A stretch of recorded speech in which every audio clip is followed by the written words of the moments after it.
আসসালামু আলাইকুম এভরিওয়ান, সবাইকে জানাই নতুন বছরের শুভেচ্ছা। আশা করি আপনারা ভালো আছেন। আপনাদের দোয়া আমিও ভালো আছি। তো আজকে হচ্ছে নতুন বছরের প্রথম দিন, আর এমনি তো শীত পড়ছে, আর খিচুড়ি তো আমাদের ঘরের সবার পছন্দ।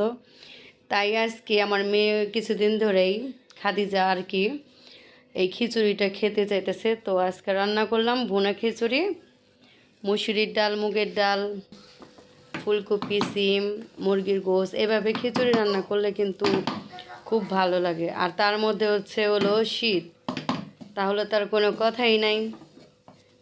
তো রান্না করতেছি, এই যে আমার রান্না করা শেষ।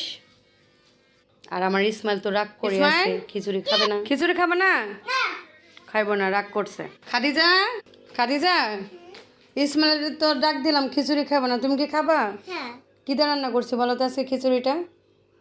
তোমার পছন্দের খিচুড়ি, মুসুরির ডাল, মুগের ডাল দিয়ে, মুরগির গোশ দিয়ে ভুনা খিচুড়ি রান্না করছে। কেমন হয়েছে খেয়ে বলো তো?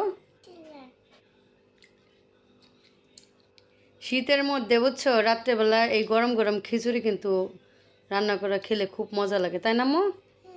হুম, খিচুড়ি নাকি তোমার পছন্দের? কেমন হয়েছে? গরম, ঠান্ডা করে খাও।